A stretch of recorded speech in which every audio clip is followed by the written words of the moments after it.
Some disclaimers before we begin. 1. There may be some background noise, and 2. This is being recorded live, so I may make some mistakes. Chapter 5. Jack listened to Itch's confession open-mouthed. The bus journey took around 40 minutes, and their hushed conversation had lasted every second of it. When they got off, they stood at the bus stop as Jack went over it all again. In contrast to Chloe, who had guessed some of the story, Jack was totally flabbergasted. "But that's so wrong, Itch. You should have told someone. What if the sickness had got worse?" "Well, started Itch, taken aback. "I wasn't sure what to do. It was only a small piece of wallpaper, so I thought it would only be a small amount of gas." "Oh, come on, Itch. You just didn't want to be found out." "Which is fair enough, but couldn't you have left an anonymous message at the hospital or something?" Itch frowned. He knew he could have left a message, but he had been too scared of being found out. Following on from Chloe's comments, he was irritated by the criticism.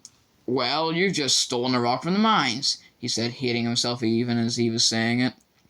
"What?" exclaimed Jack. "I did that for you. Helping myself to a loose piece of tin is hardly the same as poisoning a class with arsenic." "Arsenic gas," corrected Itch. Jack's mouth was open wide, but nothing came out. Eventually she turned and walked off, calling, "Goodbye, Itch," angrily over her shoulder. Itch trudged home, his left hand in his pocket, wrapped around a tin. Both cousins missed their last day at the mine. Jack texted Itch to say she was too tired, and he rang Southwest Mines, leaving a message for Mr. Everett. He moped around all morning. He was still mad at Jack for criticizing him, but mainly he was angry with himself. He knew she was right. He sent a text. "Sorry, Jack, messed that one up." The reply came within 10 minutes. "Okay." Saturday morning found Jude locked making tea, Chloe at the computer, and Itch at the kitchen table with his toast and his lump of tin ore in front of him. "A new pet?" asked Jude. "Got it at the mine," said Itch. He couldn't think of the circumstances under which his mother might meet Bob Everett, so there seemed no risk in saying how he had come by it. "It's tin. Want to see?" His mother wandered over and gave it a cursory glance. "Looks harmless enough, but it still stays in the shed, okay? Any homework to do before school on Monday?" She sat down at the table with her mug, and Chloe joined in with a bowl of cereal. Itch had, of course, forgotten that he had history and English homework, and these were two subjects he always struggled with. Writing essays took forever, and he found he could only get them done if a crisis was looming, that crisis usually being, needs to be in tomorrow. By Sunday afternoon it normally felt too scary to leave it any longer, and he would get down to it. "I'm doing it tomorrow, Mum," he said. "It'll be fine. Don't worry.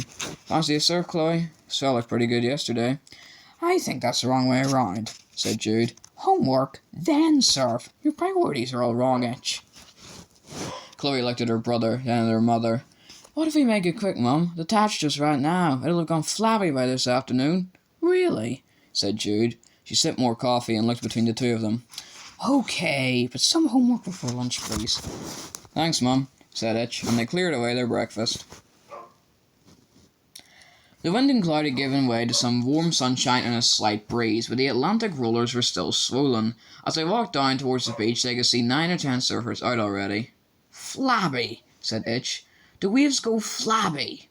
"No idea," said Chloe. "It was all I could think of at the time. Worked, though." "Yeah, thanks." "Why are we doing this?" asked Chloe. "You don't normally suggest a surf." "Mum was building up to a big homework lecture. I wanted to get out, and it's all I could think of. I'll just paddle about. I'm good at that." They opened the hut and got changed. Itch, still feeling uncomfortable in his brash new wetsuit, let Chloe run ahead of him. The sea was indeed perfect for surfing, with big Atlantic waves lined up and rolling in. New surfers were arriving all the time, and Chloe joined those running into the safe, patrolled area between the red and yellow flags. Itch sat glumly on the rocks, watching his sister catching the waves, and only joined her after 15 minutes, but by then Chloe was shivering. "I've had enough," she called over the roar. "I thought you were never coming in. What were you waiting for? Go on, give it a go." And she was gone, wading through the water, heading for the beach hut. Itch tried a couple of waves, but his timing hadn't improved, and, disappointed with himself as usual, he paddled his way back again. As he ambled up the beach, grateful that their dad hadn't been there, he noticed someone hunched in a deck chair on the paved walkway between the huts and the steps that led down to the beach. The man was staring out to sea, his surfboard doubling as a footrest. He looked familiar, and as he got closer, Itch realized it was Cake, the mineral seller he had met in St. Austell. There had been quite a few stalls on the fringes of the fair he and Jack had gone to, but Cake had had the most interesting collection, and Itch had spent hours browsing through his rocks and powders. Cake had told him that he had dropped out of college, where he was studying English, and just drifted, surfed, and sold stuff. He had an occasionally updated Facebook page which told his customers where to find him next, and turned up at fairs and festivals all over the southwest, setting up a small stall with his latest acquisitions. That had included, of course, the arsenic-infused wallpaper. With his board still dripping under his arm, Itch ran over. "Hello, Cake. You alright?" Cake looked up, beads around his neck and wrists rattling as he shifted in the deck chair. Itch reckoned he was about 30. He had dark, weathered skin and was wearing grubby knee-length surf shorts, a faded red t-shirt that said Maverick Surf Shop, and sandals. He swept his long matted hair away from his squinting eyes. "All right, Itchingham Loft, the tall kid with the long name. This is you, Fatch, is it?" He coughed and cleared his throat. He had the coarse, gravelly voice of a heavy smoker and a London accent straight out of EastEnders. There were 3 satchels tucked under his chair, along with some chip wrappers and a carton of fruit juice. It occurred to Itch that Cake had probably spent the night on the beach. "I haven't seen you for ages," said Itch. "I need to talk to you. Don't go anywhere. I'll just get out of this wetsuit." And he ran back to the hut where Chloe was waiting for him, already changed. "Hey, Chloe, hang on a second. I want you to meet this guy." Itch started into the hut and got dressed as quickly as you can when you're in a wetsuit in a hurry. He grabbed a towel in his rucksack and was rubbing his hair dry as he led his sister over to Cake's deck chair. "Chloe, this is Cake. Cake, Chloe." "All right, Chloe, spit at your brother. Nice to meet you." "Nice to meet you, too." Chloe gave her brother a look which he took to mean, "You're a weird friend, not mine." "You're the guy who sold Itch the wallpaper," she said. "Well, now, pull up a chair," said Cake, pointing to a pile of deck chairs against the wall of the last beach hut. Itch dragged the couple over, set them up, and settled himself in one. Chloe stood leaning on hers. "Well?" she said. Cake, eyes closed, said, "Very rare, that. Should have charged your brother more." "Are you kidding me?" said Itch. "That wallpaper could have put me in jail. As it is, it put 4 people in hospital and made all my class sick. You never told me how dangerous it was." "And a school got closed," said Chloe. Cake opened his eyes and closed them again. "I heard about that. I did wonder." He paused and looked at Itch. "The clue, my Lord Itchingham, was in the word arsenic, one of the world's most famous poisons, favourite toxin of numerous Victorian murderers. How come it ended up in school?" Itch explained how he had taken it into the greenhouse, how it had caused the vomiting, and how he had flushed it down the toilet. "Down the bog! What an ignoble end! I shall have to think more carefully before doing business with you in the future." Itch was exasperated. "Well, what should I have done then? Dried it out on a radiator and handed it to my art teacher, saying, 'Here, miss, you like this. It's a piece of famous wallpaper. See those stains? That's where the arsenic seeped out and poisoned everyone in Miss Glenacre's class.'" Whoa, slow down now, Master Itch," said Cake, looking at him now. "I'm sorry if I got you into a pickle, but I wasn't know you'd be taking it into a steam room now, was I? There wouldn't have been enough gas to poison all of you." He rubbed his stubbly chin. "A few of you, maybe." Itch was flabbergasted. "What? I'm telling you, we were all puking everywhere. You should have seen it." Cake sat back and closed his eyes again. "I'm trying to think what else I got you. Oh yeah, you wanted that gunpowder I had. That was you, wasn't it?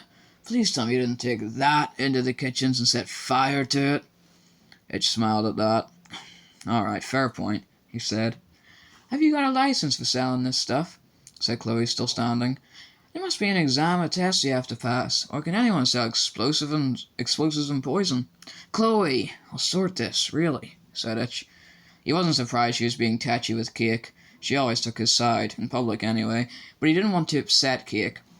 He not only sold Itch the elements he wanted, he understood why he wanted them in the first place. They had talked at length about other collectors' obscure elements and how to find them.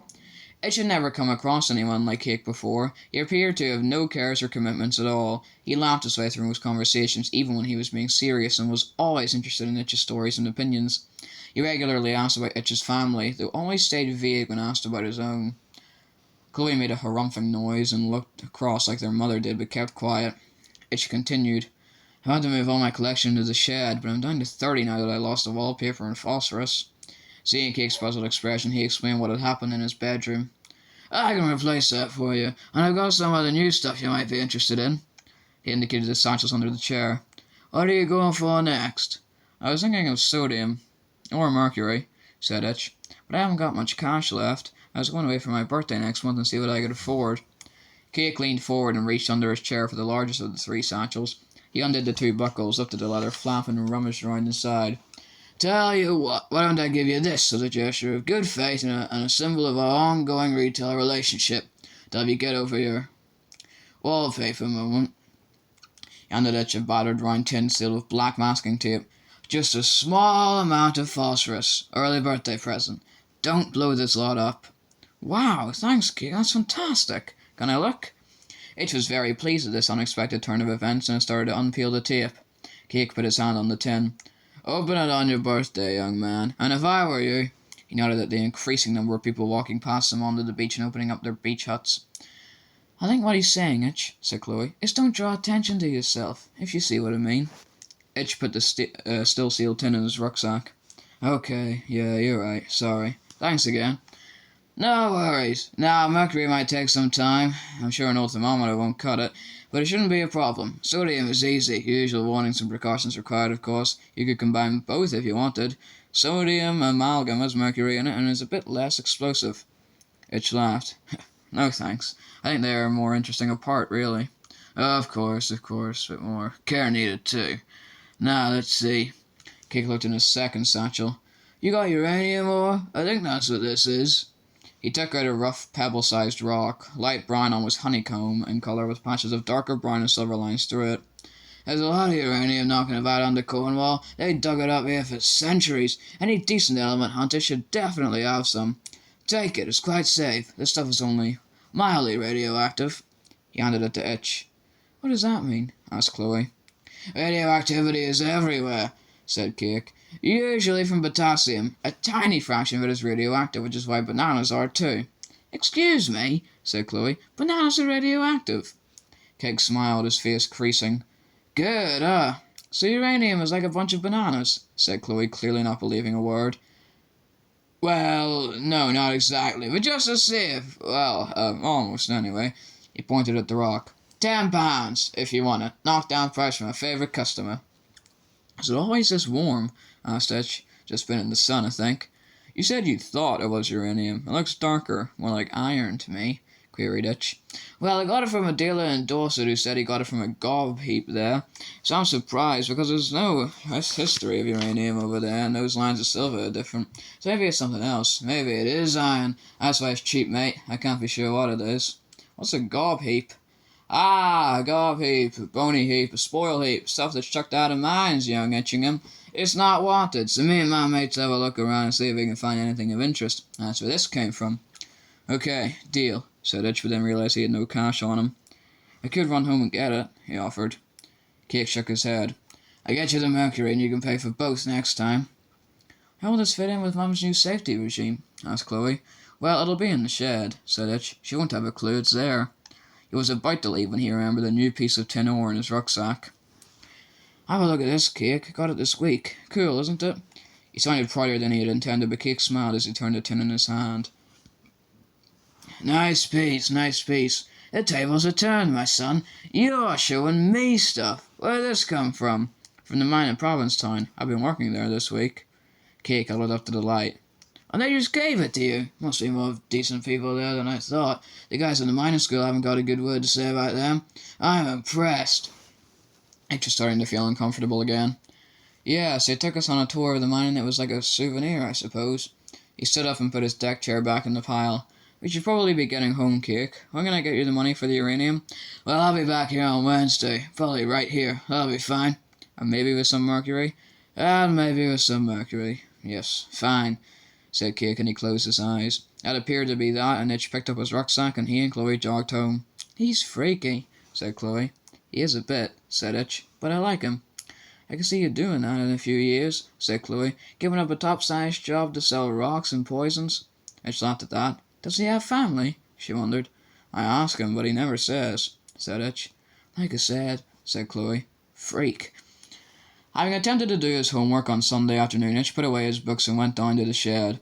He and Chloe got it into reasonable shape, and his father found alternative homes for the larger gardening items. This meant that his box collection could sit on the workbench, and he removed his new lump of rock from his rucksack. He found his magnifying glass and examined the rock properly for the first time. It wasn't particularly beautiful, but was certainly intriguing. It was darker than he remembered, with both the light and darker browns closer to tan and black. The silvery lines that ran through it looked duller too. It seemed to have retained the heat the Keek had suggested had come from the sun. Itch was puzzled by it, but concluded that it was not much of a looker compared with his tin ore. However, if it was uranium, it was 92 on the table, and he needed to start a new box. In time, he would group it with the radium claw cans, as they were 88, but all he could find for now was an old cardboard Call of Duty case, and he slid it in, closing the flaps. He placed the box next to the others. The following morning, just as he and Chloe were about to set off for school, he decided on a whim to check his new stone again. While his sister complained that they would be late, he went out to the shed and opened the cardboard case again. For a moment he wondered if he had the right rock. It appeared to have darkened further overnight. The lighter shades of brown were catching up with the darker shades, so although the silvery veins were less shiny, the contrast with them was more stark. He had never seen a stone change colour before. He was sure Mr. Watkins had always said that rocks never changed colour. Maybe it was the gloom of the shed, he thought, and took it outside. But the sunlight just confirmed the colour change, and it stood there in the garden, staring at his puzzle. This was certainly one peculiar piece of rock. Was there a chemical change taking place? Was it reacting to variations in the temperature? Maybe it wasn't a rock at all, it was something man-made. He only had questions, but thinking that Mr. Watkins might have some answers as he taught geology at A level as well as geography, he put the stone in his rucksack and ran to find Chloe.